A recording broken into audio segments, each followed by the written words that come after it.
Oui, je commence par la fin peut-être. Oui, je maintiens mon pronostic. Il y a peut-être des changements un peu dans l'évaluation des rapports de force entre les deux candidats, mais je suis un peu têtu, donc je maintiens mon pronostic. Ça, c'est pour le pronostic, j'y reviendrai. Maintenant, entre les deux hommes, d'abord, il faut dire que nous avons affaire à deux candidats de l'ancienne garde. Septuagénaires, tous les deux, 72 ans pour Atiko, 76 ans pour Mohamedou Bouhari. Tous les deux ont été au sommet de l'État. Bouhari, après le putsch. Et Atiko a été vice-président avec Obasanjo. Donc tous les deux ont été déjà avec cette différence que Mohamedou Bouhari a été au pouvoir après un coup d'État. Alors que Atiko a été avec Obasanjo, disons, dans l'ère de la démocratie, le retour du gouvernement civil au Nigeria.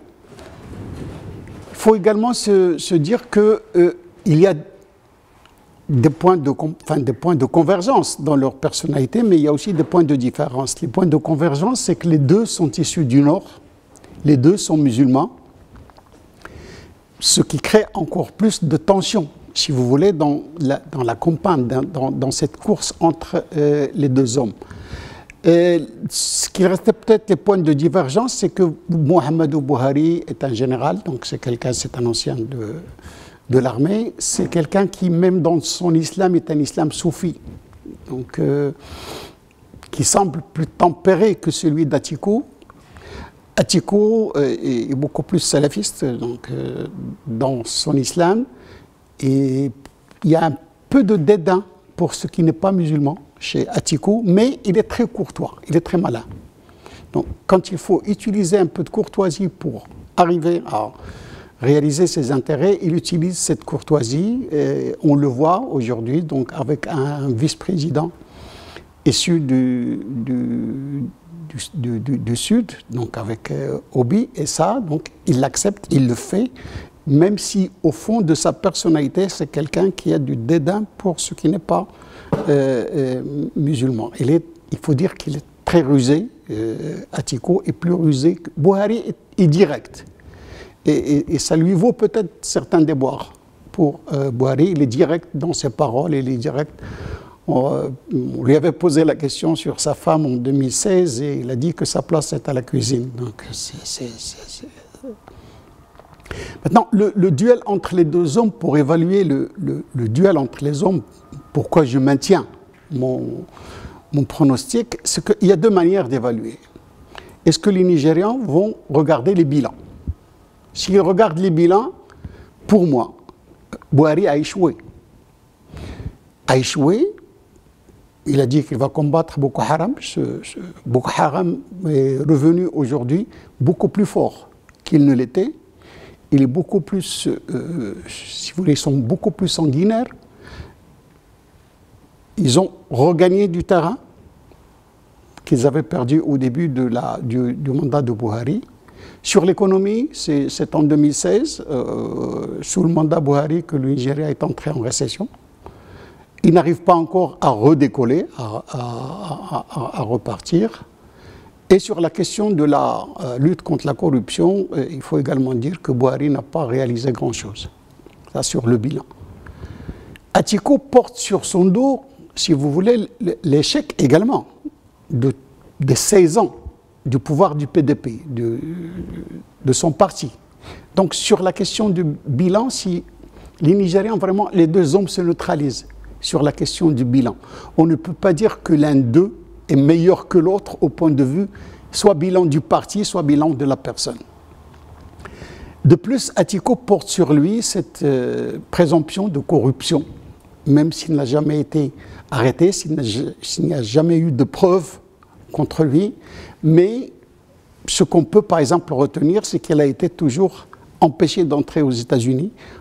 Il est vrai que dernièrement, les Américains lui ont permis de rentrer aux États-Unis, mais d'une manière provisoire. C'est-à-dire pour ne pas le handicaper dans sa campagne électorale, pour lui permettre de traiter d'égal à égal avec Bouhari, de ne pas avoir cet handicap d'empêchement d'entrer aux États-Unis.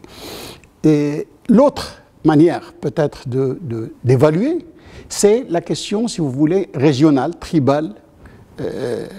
Les deux hommes sont du Nord, et donc ça, je crois que c'est un mauvais point pour Buhari, parce que le Nord qui lui était acquis va maintenant, il aura un concurrent, les deux sont issus du Nord, et Buhari est très handicapé au Sud.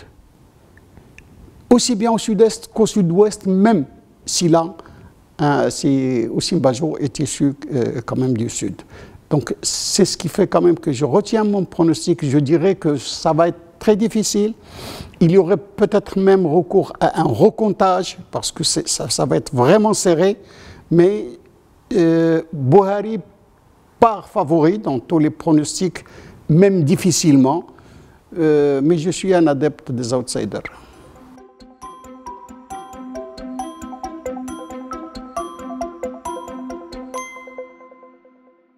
De cette campagne, la violence, je crois que cette fois, il y en a moins qu'en 2015.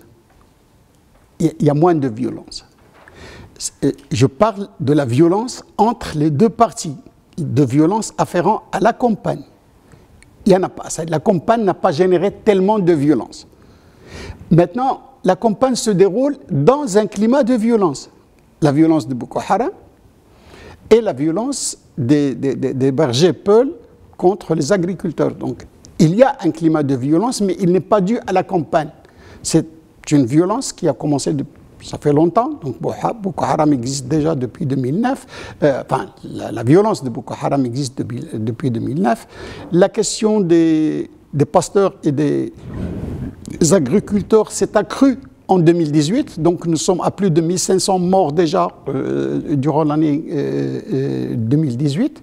Les vengeurs du Delta est un problème aussi qui continue de générer de la violence, mais la campagne entre les deux parties n'a pas généré tellement de violence. Il y a eu des victimes, mais par exemple des victimes juste à cause d'une bousculade dans une campagne de Buhari. Il y a eu un enlèvement donc d'un gouverneur de l'APC, du parti du président. On ne sait pas encore s'ils ont été enlevés par le PDP ou par les bandits du Nord, donc parce que ça s'est passé au Nord. Et donc, je crois que cette campagne a généré moins de violence entre les deux partis qu'en 2015.